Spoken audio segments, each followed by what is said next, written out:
मेरा नाम प्रांजल दास। ओके, मैं एक इंजीनियर हूँ। सो आज का जो डिस्कशन का जो विषय है वो है प्रशांत किशोर के ऊपर। सो फिलहाल वो जब पश्चिम बंगाल का जो इलेक्शन चल रहा था वो बहुत चर्चे में थे, तो हम उसके बारे में जानेंगे। हमारे रिसोर्स पर्सन श्रीमान रजनीश कुमार, स्वागतम। सो प्लीज अपना परिचय दीजिए श्रीमान। मैं रजनीश कुमार, राष्ट्रीय जनता दल सैनिक प्रकोष्ठ प्रदेश उपाध्यक्ष बोल रहा हूँ।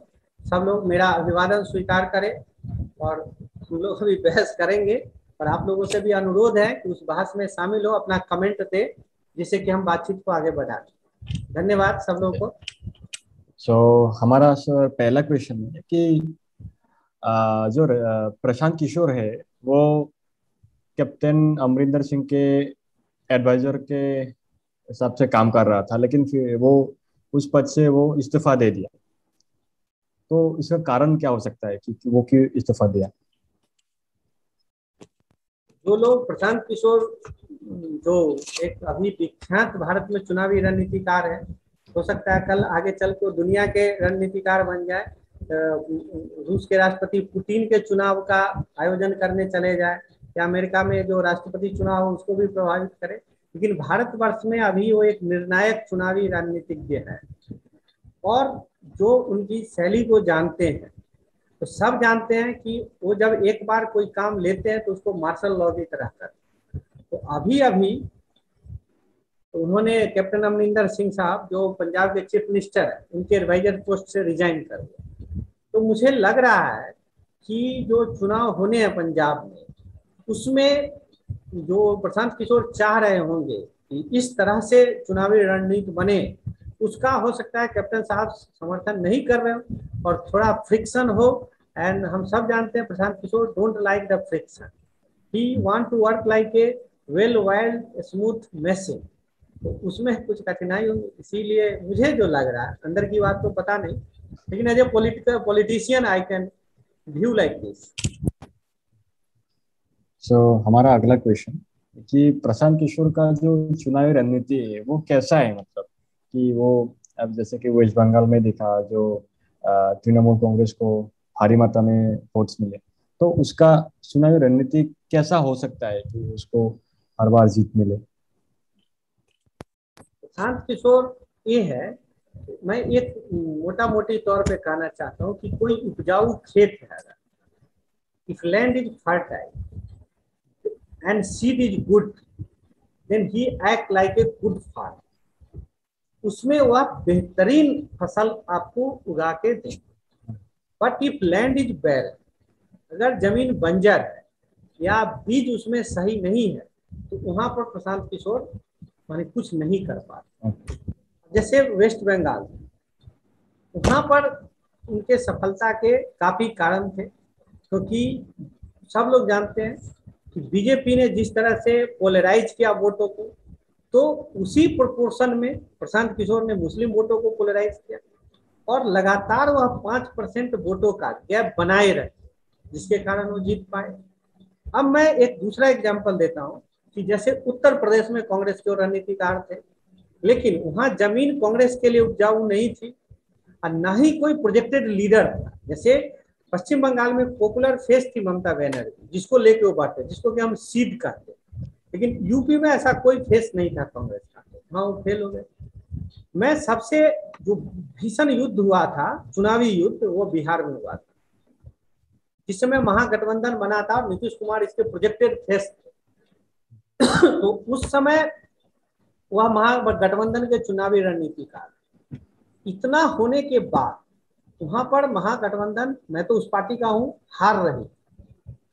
लास्ट में जो आप कह सकते हैं, जो मेन पेनाल्टी कॉर्नर गोल हुआ था, वो लालू जी ने अपने किया था, और वह गोल हुआ था भागवत साहब के उस बयान पे, रिजर्वेशन वाले बयान पे, जिसका लालू जी ने कहा कि ये बीजेपी रिजर्वेशन को खत्म कर देना चाहती है, जिसके कारण पिछड़े वर्ग के लोगों की गोलबंदी हुई और बीजेपी की करारी हार हुई। तो प्रशांत किशोर लड़ाई को, एक माने संघर्ष को मोमेंटम दिए हुए थे, लेकिन ये लग रहा था कि एक जगह वो मेंटल ब्लॉकेज पर है, जहां पर आगे उनको रास्ता नहीं दिख रहा, और उस जगह जो रास्ता निकाला था वो राष्ट्रीय जनता दल के राष्ट्रीय अध्यक्ष श्रीमान लालू प्रसाद यादव ने निकाला था, और लालू जी के मूवमेंट के कारण वो महागठबंधन की जीत हुई। फिर आप यही तरह से देख लीजिए, तमिलनाडु में भी स्टालिन जीत के आए हैं, चाहे आंध्रा में जीत के आए हैं, ये सब जमीन फर्टाइल होता है और वहाँ एक प्रोजेक्टेड लीडर है। तमिलनाडु में स्टालिन थे, आंध्रा में रेड्डी, जगन मोहन रेड्डी पॉपुलर लीडर थे, लेकिन जहां ये नहीं होता है तो वहां पर अभी तक उनकी सफलता टेस्ट नहीं हुई है, वो निर्णायक नहीं दे पाते। तो फिलहाल उसका भी इम्तिहान होगा आने वाले टाइम में। तो तो अभी प्रशांत किशोर का जो राष्ट्रीय जो राजनीति है उसमें उसका योगदान कितना है, जो नेशनल लेवल पे है, तो उसका योगदान कितना हो सकता है? अब ये तो है ही कि प्रशांत किशोर एक निर्णायक स्ट्रेटेजिस्ट के रूप में उभर चुके हैं। मैंने पहले ही कहा, जमीन अगर फर्टाइल है और क्या कहते हैं उसको, सीड्स अच्छा है, तो वह आपको रिजल्ट देंगे। अभी जैसा लग रहा है कि वह एनडीए के विरोधी गठबंधनों को एकत्र कर रहे हैं और चाह रहे हैं कि एक शक्तिशाली विपक्ष हो और जो एनडीए गठबंधन है प्राइम मिनिस्टर नरेंद्र मोदी साहब उसको टक्कर दें। लेकिन इसके लिए उनकी जो जरूरत होती है वह जरूरत होती है एक पॉपुलर लीडर की, सीट की। तो वह एक सर्च में है जो मोदी साहब के अपोजिशन में कौन एक स्ट्रॉन्ग फेस अपीयर होगा जिसको कि वो प्रोजेक्ट करेंगे। उसके बाद फर्टाइल ग्राउंड की जरूरत है। फर्टाइल ग्राउंड अपोजिशन में भी वोट की है, अपोजिशन में भी काफी वोट है। जैसे उत्तर भारत में आरजेडी है, समाजवादी पार्टी है, बंगाल में तृणमूल कांग्रेस है, असम में कांग्रेस है। कांग्रेस पूरी राष्ट्रीय पार्टी है, इसको लेकर के वो आगे बढ़ सकते हैं। लेकिन एक फेस हो जहां पर वो सारे विपक्षी नेता उसके पीछे लामबंद हो, जैसे कि बंगाल में ममता बनर्जी के पीछे हुई, 2014 के इलेक्शन में नरेंद्र मोदी साहब के पीछे थी। इस तरह से वह मुझे लग रहा है कि एक फेस खोज रहे हैं, सीट खोज रहे हैं, फिर वह विपक्षी रणनीति को मैंने एक धार दे के बीजेपी के लिए संकट को उत्पन्न कर देंगे। ये तो है। ओके, ठीक है। ये क्षमता तो उनमें है। हाँ ठीक है, तो उसका फ्यूचर स्ट्रेटेजी क्या हो सकता है? तो क्या लाइक कहा आपने आपने, जैसे दोबारा कि बोले। बता दिया कि तो जैसे कि आपने बोला कि ऑपोजिशन को वो यूनाइट करना चाहता है और एक अच्छा लीडर को प्रोजेक्ट करना चाहता है कि मोदी जी को टक्कर दे। तो उसके अलावा और उसका फ्यूचर स्ट्रेटेजी क्या हो सकता है, मतलब regarding this election in India, तो उसका फ्यूचर स्ट्रेटेजी क्या हो सकता है? हाँ देखिए, जैसे अभी कि ऑलरेडी वह बीजेपी को काफी क्षति पहुंचा चुके हैं। माने जो पॉलिटिकल माने हम लोग जो है अपोजिशन में हम लोग को साफ लगता है कि वह नीतीश कुमार जी के आदमी के रूप में काम कर रहे हैं। अब देखिए, झारखंड में बीजेपी के हाथ से सत्ता गई है, प्रशांत किशोर वहां इफेक्टिवली कैंपेन कर रहे हैं। सबसे तो बेहतरीन एग्जाम्पल है महाराष्ट्र में शिवसेना को भड़काने वाले प्रशांत किशोर है। यहाँ बंगाल में बीजेपी जीत रही थी, लेकिन कांग्रेस ने जो पोल कैंसिल किया, राहुल गांधी की जो कैंपेन कैंसिल हुई, वह मास्टर स्ट्रोक थी। तो हर तरह से वह बीजेपी को परेशानी में ऑलरेडी डाल रहे हैं, माने उसको जो हानि पहुंचा सकते हैं वो कर पा रहे। और लग रहा है जैसे नीतीश कुमार के आज एक हाथ है, hidden hand of the Bihar CM Nitish Kumar, and he is effectively containing the growth of the BJP by ensuring the defeat of the BJP in the various states. And due to him, it is losing the government. अब आप देखिए, लेकिन इनकी सफलता में problem कहाँ होगा कि जो एक तो एक फेस चाहिए जो नरेंद्र मोदी साहब को टक्कर दे सके, और दूसरा प्रॉब्लम क्या है, जो बीजेपी की जो पॉलिसी है रिलीजियस नेशनलिज्म, मतलब वो स्यूडो सेकुलरिस्ट हम लोग को कहा के जो हिट करती है बीजेपी, और उसके लिए एक कंसेंसस पॉलिसी लाना पड़ेगा अपोजिशन पार्टी को। उस धरातल पे जब तक बीजेपी को जवाब, और राष्ट्रवाद, जैसे उरी अटैक हुआ, बालाकोट अटैक हुआ, तो कांग्रेस ने कुछ और बोल दिया। उरी अटैक को कांग्रेस ने और ये अरविंद केजरीवाल ने सर्जिकल स्ट्राइक बोल दिया। बालाकोट स्ट्राइक को प्रश्न चिन्ह उठाया।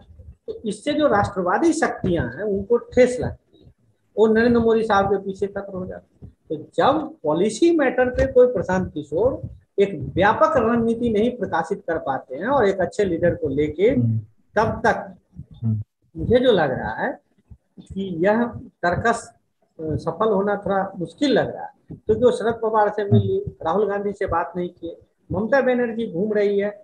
अगर एक लाना है तो सब विपक्षी पार्टियां मिलके राहुल गांधी को अपना लीडर डिक्लेयर करें और एक पॉलिसी हो, जैसे बीजेपी की एक पॉलिसी है जिस पर वो लगातार बढ़ती है, उस तरह से अपोजिशन की पॉलिसी हो यूपीए की, और उसको प्रशांत किशोर मॉडिफाई करे इस व्यू से, जिससे कि बीजेपी की जो रिलीजियस नेशनलिज्म चल रही है उसको काउंटर करे। अब कांग्रेस के कपिल सिब्बल उठते हैं, सुप्रीम कोर्ट में जाके कहा थे कि राम मंदिर पर फैसला ही नहीं हो।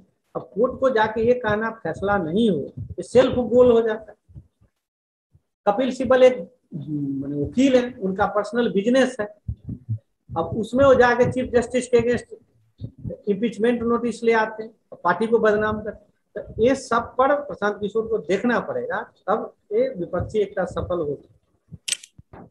So to summarize, like on the national front, BJP is still having a good grip. Like if we talk about this MP election, so BJP is still having that edge over the other parties. So ये थोड़ा difficult होगा जो प्रशांत किशोर के लिए। Like जो state assembly election के लिए वो तो लाइक ठीक है, मतलब एक अच्छा पॉलिसी एनालिस्ट है, लेकिन जब नेशनल लेवल पे बात आते हैं तो कुछ बड़े बड़े इश्यूज काम करते हैं। And I think BJP is having some very strong issues for the 2024 election. तो देखना पड़ेगा कि वो प्रशांत किशोर अपना स्ट्रेटेजी कैसे शेप करते हैं। तो and for a healthy democracy we need some strong opposition. तो तभी यस तो तभी यस यस तो हमको भी एक हेल्दी डेमोक्रेसी चाहिए और ये कंस्ट्रक्टिव क्रिटिसिज्म होता रहना चाहिए। तो ऐसे ही हम आगे बढ़ेंगे, हमारे देश को आगे ले जाएंगे। सरकार कोई भी हो, हमारा देश हमेशा आगे बढ़ना चाहिए। तो आपसे बात करके अच्छा लगा। तो ऐसे और विषय पे हम बाद में बात करेंगे जरूर। तो thank you for your time and thank you all the viewers. Thank you. जैसे चलते चलते एक पॉइंट मैं कह देता हूँ, जैसे हम अपोजिशन के जो पॉलिटिशियन है, हम लोग इकोनॉमिक मैटर को कम समझ पा रहे हैं, लेकिन हमें ये लग रहा है कि देश का इकोनॉमिक्स मोदी साहब नहीं संभाल पा रहे हैं, फेल हो रहा है, बेरोजगारी बहुत है। लेकिन अब हमारे लिए क्वेश्चन है कि हम इसका अल्टरनेट सोल्यूशन क्या दें। जनता को हम कह रहे हैं कि मोदी साहब फेल हो रहे हैं, लेकिन हम एक अल्टरनेट सोल्यूशन नहीं दे पा रहे हैं कि ठीक है, जैसे 91 में नरसिम्हा राव आए थे तो मार्केट रिफॉर्म, नौकरी की बरसात हो गई थी, अभी नौकरी का संकट है, सिचुएशन वही जा रहा है। तो प्रशांत किशोर इस पर एक अल्टरनेट दस्तावेज ला, जैसे हम लोग कह रहे हैं निर्मला सीतारामन जाए, we are not satisfied with the finance minister, लेकिन हम समझ नहीं, माने हमें इकोनॉमिक्स की समझ कम। तो निर्मला सीतारामन को हटा के कौन फाइनेंस मिनिस्टर आए? अब शक्तिकांत दास है, आरबीआई गवर्नर है, हमें लग रहा है उनकी पॉलिसी गलत है, तो पैसा जारी कर रहे हो, जा कहाँ रहा है, किसको बेनिफिट हो रहा है? इस मुद्दे पर हम प्रॉब्लम समझ रहे हैं, लेकिन हमें सोल्यूशन देना होगा। तो प्रशांत किशोर इस मुद्दे पर देख सकते हैं। सोल्यूशन नहीं देने से जनता बात समझती नहीं, वो समझते हैं विरोधी केवल विरोधी। धन्यवाद। So in this regard, so I want to add one point, sir. तो 2008 से 2015 तक जो आरबीआई का जो मॉनेटरी पॉलिसी था वो फॉरबियरेंस पॉलिसी था, मतलब कॉर्पोरेट को थोड़ा ज्यादा लोन दे दिया था। और अंडर दिस फॉरबियरेंस रिजीम तो बैंक्स को जो लोन्स देते हैं उसको एनपीए घोषित नहीं किया गया था। लेकिन after 2015 that forbearance regime was cancelled and तब से एनपीएस आना शुरू हुआ।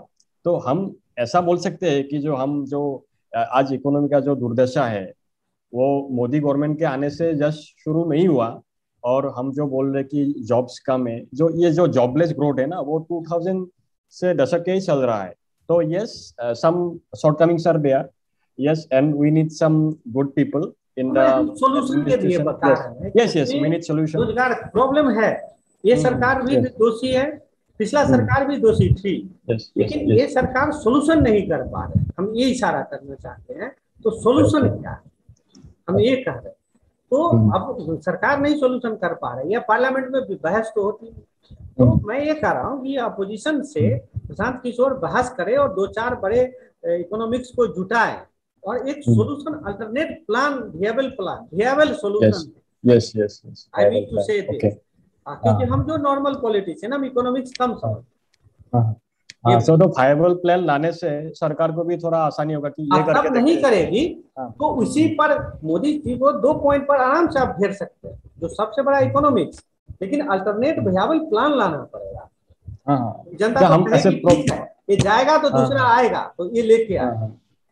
तो हम ऐसे बोल सकते हैं कि प्रॉब्लम तो है, लेकिन हमारा सोल्यूशन क्या है उसको लेकर, तो उसको हम मतलब एज एन ऑपोजिशन हम उसको प्रेजेंट करें तो government can consider it, and तब वो अच्छा होगा, तब and that is the role of opposition actually. We shouldn't just oppose for the sake of opposing. So we should be what I mean we should to be say, constructive. Yes, we are should be opposition not constructive in our always for approach. conflict, sometimes for complement. So Prashant Kishore should project the opposition in the manner as if it appear a complement, not the conflicting partner. Yes, जैसे कि like जैसे आप जो हम हाँ, जैसे कि वाजपेयी के टाइम टाइम में जब जो वो ओपोजिशन पे था, लेकिन वो उसको एक फॉरेन विजिट पे भेजा था, तो हमको वैसा टाइप का ही रिलेशन चाहिए। काफी सहयोग का समय था, बीजेपी ने कांग्रेस को काफी सहयोग किया था। हाँ, तो हमको वैसा ही थोड़ा चाहिए। वो मतलब पॉलिटिकल मतभेद हो सकते हैं, लेकिन जो कंस्ट्रक्टिव क्रिटिसिज्म होता रहना चाहिए। तो अच्छा लगा बात करके आपसे, तो हम ऐसे इश्यूज पर बात करेंगे और फिर नमस्ते, थैंक यू।